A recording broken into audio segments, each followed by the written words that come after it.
Welcome back to my channel, sports fans. Okay, let's get into this one right here. Jordan versus LeBron. 40 and 50-point games at 38, 39 years old. Okay, and what I mean by that was when Jordan came back in 2001, he was 38 and then turned 39 during the season, right? In February. He turned 39. LeBron started this season at 38, right? And I think in January he turned, if I'm not, or is it December? Either December or January, he turned 39. So basically the same thing, right? They came in to the year 38 years old, both of them, right? And they both ended the year at 39 years old, right? So, we're going to get into their games and see what it was about. Their 40 and 50-point games at 38, 39. Because I remember last year, right? When LeBron was 37 and 38, they was throwing it in Michael Jordan fans' face that, oh, Jordan never did this at 37. Jordan was the GOAT at 37. He was retired playing poker, was 6-0 in the championship, had the most accolades in NBA history, still does today. And LeBron still was chasing him. Okay? So they were just trying to throw that out. And then when LeBron turned 38 last year, they was trying to say, oh, nobody's ever did this at 38. And we was like, what? Jordan did this at 38. So I don't like to use 37 and 38 because that wasn't totally accurate, because Jordan wasn't playing at 37 and 38. He was playing at 38 and 39, just like LeBron is playing this year at 38, 39 years old, but they won't say that, right?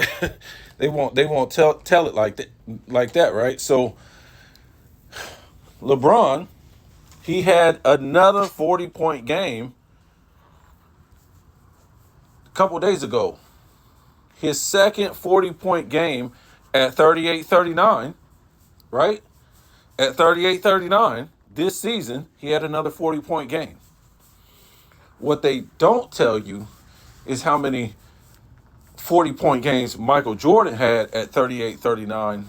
In 50-point games Michael Jordan had at 38, 39 years old. So let's keep this in context. Jordan came back to the Wizards to help the NBA out. If you haven't heard about that, I talk about that. I think I talked about it on the last video when we were talking about the NBA ratings and stuff like that. So, Michael, they won't tell you this. The media won't tell you this. Shaq and Kobe couldn't carry the ratings. We all know Duncan couldn't carry the ratings. The ratings just kind of like fell off the map when he retired. Went from 29 million, and I think they almost cracked 20 million one year, but it was bad. It was like 14 million, 12 million, and stuff like that. So the league was going bad. Even when LeBron got in the finals, it was one of the worst finals viewership we ever seen in NBA history. His first finals was the worst NBA viewership in NBA history, right? '07, everybody wanted to see the King. The next one, all this stuff, he got his chance. Nobody wanted to see him. Wow, could you imagine Jordan 4 years into his career in the finals and nobody wanted to see him? I think that drew like 7 million. So you go watch that video, and I explained why Michael Jordan had to come back. He didn't come back to win a championship or go to a championship team. It was just the NBA. They were really hurting on ratings. It just fell off the map. The 90s guys were already older. These new crop of guys, they weren't carrying the NBA. It wasn't the same NBA with the Stockton Malones and the Ewings and the Hakeem and the Isaiah Thomases and the Sean Kemp in his prime and Gary Payton in his prime, Charles Barkley. That was a whole different NBA. That was a golden age, right? As Sports and Fitness Rants likes to say, right? It was a golden age, and it just fell off the map. If you go look at the NBA Finals viewership, right? We didn't have all this social media back then. We didn't have streaming and all this. It just fell off the map when Michael Jordan left, and it really didn't come back up until 2016 when Curry got in the finals. Not even when LeBron was in the finals with the Heat. So that's just the way it is, man. Nobody wants to see this guy. He done chased a lot of fans away. I talked about this on other videos. So let's get into this one right here. So Michael Jordan coming off the couch 3 years later after he retired, drinking whiskey, smoking cigars against world-class athletes, the best NBA players in the league. Remember, we were still good at this point in the NBA. We hadn't lost to the international plumbers, right? Not until LeBron came on the scene, right? His ilk of guys, his era of guys, right? Not until these guys came into the league, we lost to a six-man named Manu Ginobili and some Argentinas who ain't even in the NBA. And remember, they said the world caught up to them then. So it's over. If the world caught up to you in 2004, we don't need to hear no more about how good you are, son. If the world caught up to you then, and in 2006 you got waxed in the FIBA, we don't care about you. And that's why a lot of people stopped watching the NBA because they was like, wow, the NBA sucks. That too was a crowning moment of a lot of people not caring about the NBA because they know that would never happen to the Dream Team. A six-man Manu Ginobili beat the Dream Team of Patrick Ewing, Charles Barkley, Michael Jordan, Kareem, not Kareem, Stockton, Malone, David Robinson. Michael Jordan, Pippen? Are you kidding me? A six-man Manu Ginobili. This is these guys' excuse. The world caught up to him. They wouldn't let LeBron play because he shot 41% in his rookie season and was a break fast. And his fans got the nerve to say he didn't get to play. Would you let him play? The guy couldn't shoot, and he still can't. They had to change the, like I said in the past, they had to change the rules for these LeBron era guys because they sucked under defensive rules.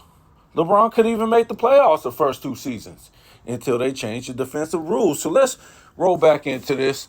Michael Jordan comes off the couch from drinking whiskey, smoking cigars against world-class athlete NBA players. Like I said, we're still the best in the world. We didn't get beat. Hand checking, elbows in the back in the post. Shaq and Kobe was dominating. Tracy McGrady, Allen Iverson was at his peak. These type of guys were in the league doing it, right? And this is what Jordan came back against, shooting the mid-range, right? Because you couldn't drive to the basket back then and just do a layup. These guys are going to challenge you. It was real defense back in the day. So this is what Jordan put up. And we didn't even get in the 39 years old because he turned 39 in February. So he did all this when he came back. As soon as he came back, this is what he did. Half the season, right? Up until January 26th, before his 39th birthday. Check this out. He was still 38. They won't talk about this because it makes LeBron look dumb. Okay. 11, 15, 01, 44 points, 7 rebounds, 3 assists, 1 steal, 0 turnovers on 51% shooting. 12, 29, 01. These are all close together, too. Michael Jordan was just finding his groove, and he was up to 26 points per game, like 7 rebounds, 5 assists, and all this stuff before somebody came down and busted his knee open. 12-29-01, right? 51 points, 7 rebounds, 4 assists, 3 steals, 4 turnovers on 55% shooting. Just like a couple days later, giving these dudes a treat on the new year. 12-31-01, 45 points, 10 rebounds, 7 assists, 3 steals, 3 turnovers on 50% from the field. 124-02, 40 points, 8 rebounds, 2 assists, 2 steals, 2 turnovers on 62% from the field. 126 a couple days later, 0-2. 41 points, 4 rebounds, 7 assists, 2 steals, 2 turnovers, 56% shooting, right? Let's go down to LeBron, right? Uh he was still, I guess he was still 38 for the first one. 11, 23, 24. 40 points, 7 rebounds, 7 assists, 2 steals, 3 turnovers on 65% from the field. The other day, 331, 24. 40 points, 7 rebounds, 5 assists, 0 steals, 4 turnovers on 76% shooting. Now, I got to give the guy credit for busting up these threes, right? He hit like 9 threes. I think it was like 9 for 10. Uh, but the fact is, it's all different, right? There's no defense. Everybody's sitting at the 3-point line. There's nobody inside. You can't touch nobody. You can't talk to nobody, or it's a foul. Referees don't call carry, travel, any of this stuff, right? So I give him credit for hitting the threes, even though Michael Jordan had to do more because he was, I think in these games, some of these games, he attempted no more than 3, and some of these games he didn't even attempt a 3, right? So Michael Jordan was getting it, was a mid-range king. He led the league uh, at that time in '01 when he first came back in mid-range shots and mid-range efficiency, right? And we saw this on the second three-peat when Michael Jordan was no more Air Jordan. He was mid-range Jordan. Am I saying he was shooting as good as he was on the three-peat when he came to play with Washington? No. But, I mean, for back then, it was pretty good. Okay, it was a slower pace era. He was getting more of his team's points. Uh, he didn't have an all-star teammate, Hall of Fame teammate. You got to remember, this guy was basically playing for fun. We have to lie today, right? Or the LeBron media, they have to lie for this guy. You know what it is? I think it's so tragic when this guy retires. What's really going to happen? What's really going to happen to this guy's legacy? Because we see what's going on with Diddy, right? We see how they're destroying Diddy's legacy, and the media will do anything they can to sell clips, right? What are they going to do to this guy? I mean, you need something to sell this NBA that is pretty much, if they didn't, if you go watch my other videos, if they didn't start these debate groups and start dissing their own product, the NBA will be dead, right? This happened around, I want to say when Nick Wright came along, right?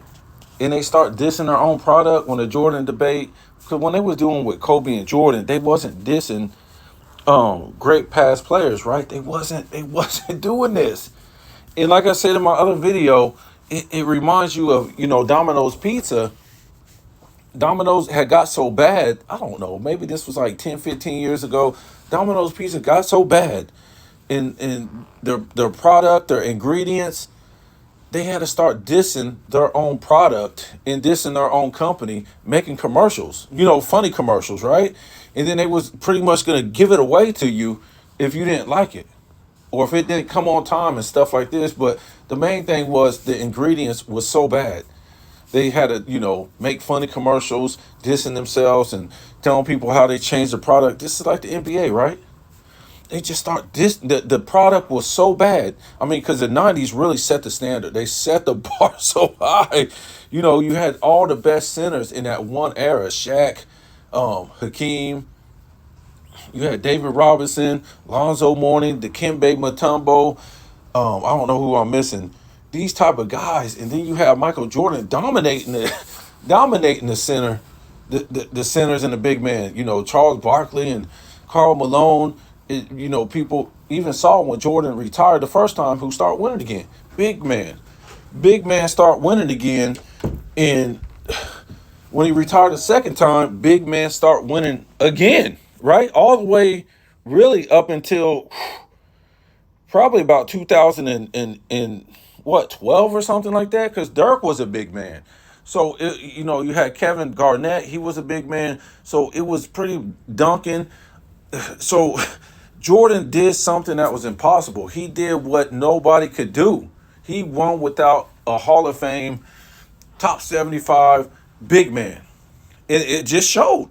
So what the '90s guys did, they really set the bar high because their idols were guys that played in the '80s, early '80s, um, and maybe '70s. And the guys that played in the '80s, their idols was the guy that played in the '70s and maybe '60s. You know what I'm saying? Something like that. So when they came in, the bar was higher for them from each era, right? So they was trying to, you know, be better than those guys before. Kareem was trying to be better than Russell and Wilt and stuff like that. You had Moses Malone come in there, Dr. J, and Magic and Bird. They was trying to be better than them guys from the '70s and '60s. So when guys came in like Jordan and Hakeem and Patrick Ewing and Dominique Wilkins, Stockton, all those guys that came in the mid '80s, they were trying to be better than the Magic Johnsons, the Kareems, and all this stuff. And it just went on and on. The bar just got set so high. But I don't think these guys